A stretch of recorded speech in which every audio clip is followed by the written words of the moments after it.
लाहौर कलंदर का अंदाज आज भी वही है, खुश आज भी हैं हम।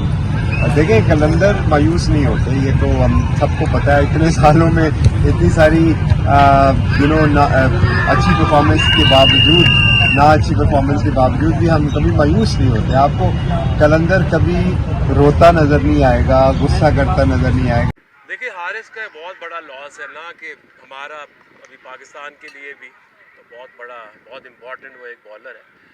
Combinations are important.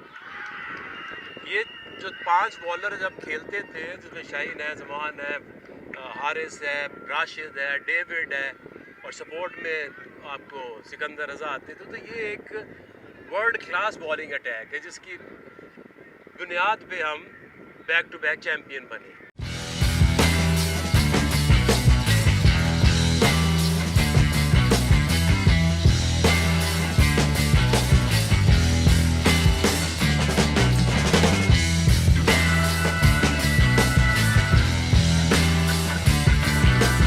Pakistan super league अपने इख्तिताम की तरफ बढ़ रही है, लेकिन लाहौर कलंदर्स के लिए ये इख्तिताम पहले ही हो चुका। इससे पहले कि कोई भी टीम प्लेऑफ में पहुंचती, उससे पहले ही लाहौर कलंदर की किस्मत का फैसला हो चुका था। जी हां, लाहौर कलंदर प्लेऑफ की दौड़ से बाहर होने वाली पहली टीम बन चुकी थी। किसी ने भी नहीं सोचा था कि एक ऐसी टीम जिसने 2 लगातार पीएसएल टाइटल जीते हों, इस तरह की वो कारकर्दगी दिखाएगी। ये सबके लिए गैर मुतवक्के था। ज़रा ये भी सोचिए कि इस टीम में कौन-कौन शामिल नहीं, कौन-कौन ऐसा खिलाड़ी जिसने पिछले 2 साल के दौरान ज़बरदस्त परफॉर्मेंस दी हो। लेकिन इस मर्तबा सब कुछ तब्दील हो चुका था। लाहौर कलंदर के लिए फ़खर ज़मान जो थे वो आउट ऑफ फॉर्म थे, रन्स उनसे रूठ गए, डेविड वीज़ा अनफिट हो गए, सिकंदर रज़ा का सही इस्तेमाल नहीं हो सका। इसके अलावा हमने देखा कि बैटिंग ऑर्डर में जो है वो तब्दीलियाँ की गईं। पिछले साल के एक कामयाब बैट्समैन अब्दुल्ला शफीक इस मर्तबा बैटिंग ऑर्डर में नीचे आए, और कई ऐसे अवामिल थे, और सबसे बड़ी बात तो ये कि लेग स्पिनर राशिद खान मौजूद नहीं थे। तो फिर ऐसी टीम की कारकर्दगी इसी तरह होनी थी जो लाहौर कलंदर के साथ रही। तो मैंने इस बारे में समीन राना जो चीफ ऑपरेटिंग ऑफिसर हैं लाहौर कलंदर के, उनसे मैंने पूछा कि इस बारे में आप बताएं तो सही कि आखिर ये हुआ क्या? क्या माजरा है कि एक ऐसी टीम जिसने पिछले 2 साल टाइटल जीते हों और इस मर्तबा वो जीत के लिए तरस रही हो? लाहौर कलंदर का अंदाज आज भी वही है, खुश आज भी हैं हम। देखें, कलंदर मायूस नहीं होते, ये तो हम सबको पता है। इतने सालों में इतनी सारी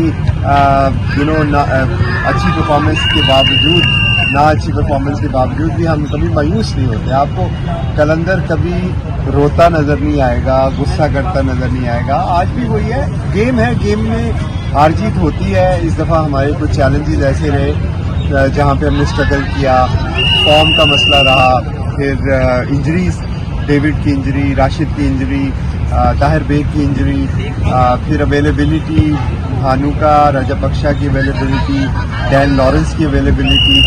तो ये कुछ चीज़ें ऐसी थी जिसके बाद वो, और आपको पता है ये बड़ा शॉर्ट टूर्नामेंट है, 10 दिन में 6 मैचेस थे हमारे।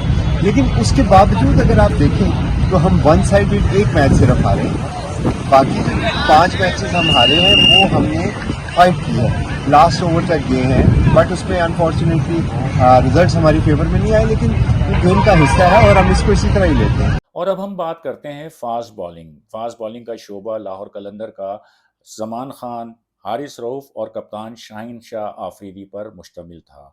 लेकिन हमने ये देखा कि जमान खान महंगे साबित हुए। उनकी कारकर्दगी में वो चीज़ नज़र नहीं आई सिवाय एक मैच में जिसमें उन्होंने 4 विकेटें हासिल की। हारिस रऊफ 4 मैचों में सिर्फ 2 विकेटें हासिल कर पाए और उसके बाद वो अनफिट हो गए। रहे कप्तान शाहीन शाह आफरीदी, तो वो ये जिम्मेदारी अपने कांधों पर महसूस करते रहे, लेकिन उनकी कारकर्दगी भी मिली जुली रही। हेड कोच आकिब जावेद के पास ये ट्राई का जो नाकाम रहा, गैर मौसर रहा या इतना इफ़ेक्टिव नहीं रहा, उसका जवाब कुछ इस तरह है। देखिए, हारिस का बहुत बड़ा लॉस है ना कि हमारा अभी पाकिस्तान के लिए भी तो बहुत बड़ा, बहुत इम्पोर्टेंट वो एक बॉलर है। Combinations are important. ये जो 5 बॉलर जब खेलते थे, जिसमें शाहीन है, जमान है, हारिस है, राशिद है, डेविड है, और सपोर्ट में आपको सिकंदर रजा आते थे, तो ये एक वर्ल्ड क्लास बॉलिंग अटैक है जिसकी बुनियाद पे हम बैक टू बैक चैम्पियन बने।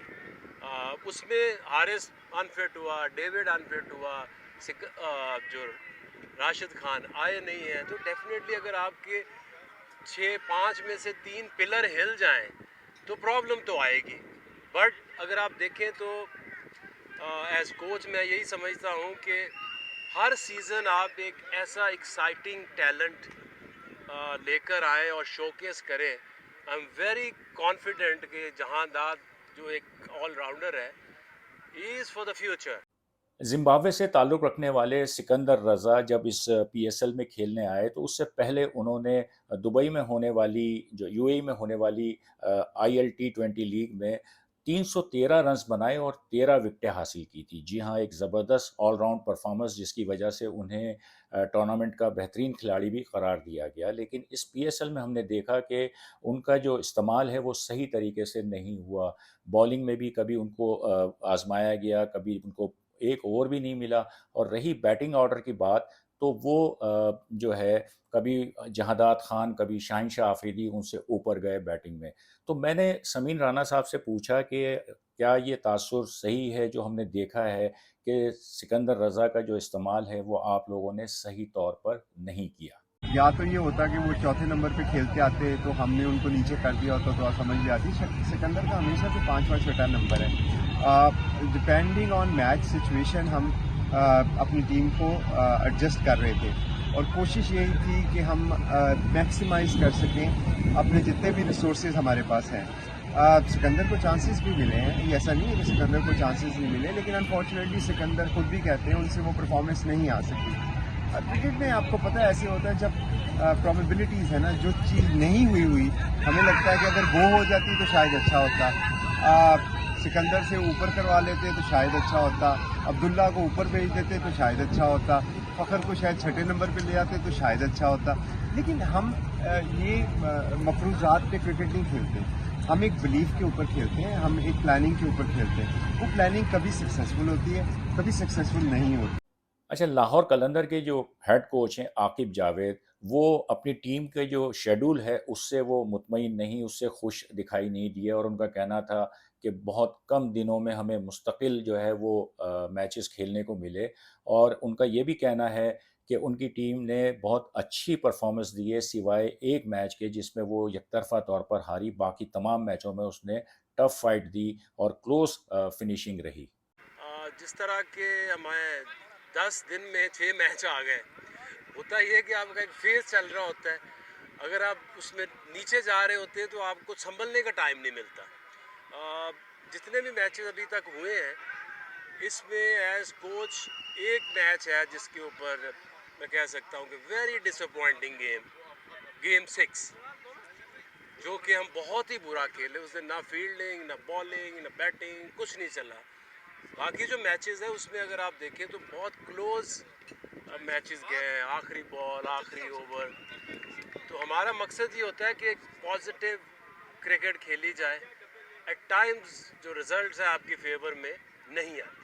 अब देखना ये होगा कि लाहौर कलंदर की टीम इस सीज़न की जो मायूसकुन कारकर्दगी है उसको अगले साल चैंपियन जैसी कारकर्दगी में कैसे तब्दील करती है। ये तो आने वाला वक्त ही बताएगा, लेकिन फ़िलहाल हम यही कह सकते हैं कि ये सीज़न लाहौर कलंदर के लिए बहुत ही मायूसकुन रहा, जिसका अंदाज़ा इस बात से भी लगाया जा सकता है कि वो अब तक इस लीग में, इस PSL 9 में 7 मैचेस हार चुकी है। अभी उसका एक मैच बाकी है। 7 मैच वो हार चुकी है। पिछले जो टूर्नामेंट्स हुए हैं उनमें 2 मौके ऐसे थे कि जिनमें लाहौर कलंदर की टीम 7-7 मैच हारी थी। तो अब देखते हैं कि आखिरी मैच में क्या नतीजा निकलता है। कहीं ऐसा तो नहीं कि वो ये नया रिकॉर्ड बनाकर जो है वो इस सीज़न को खुदा हाफिज़ कहे।